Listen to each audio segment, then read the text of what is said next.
One of the things I mean, I do a lot of my work, Darnell. I'm speaking in the corporate world, so I'm speaking at events and meetings and offsites and conferences. And there's two things that I've noticed when I share stories about grief. I'm not there specifically to talk about grief, but I do notice how much unresolved grief so many people have.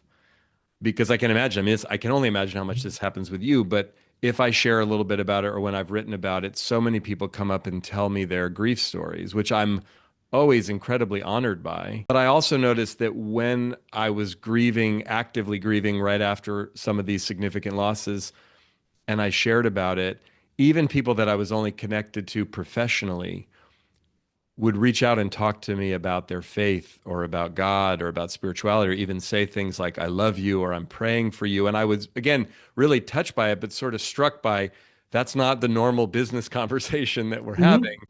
People, yes, like people want to be witnessed, one, but also there are people there are people waiting for someone to talk about that, to talk about the losses that they've had, to talk about their mom, their sister, their dad, so they can say, "Me too." Yes. But we realize, it's important. A big part of this book is realizing that we aren't alone in any of this, and the more we talk about it, the more we realize that, like so many times, people retreat, had to be the strong one.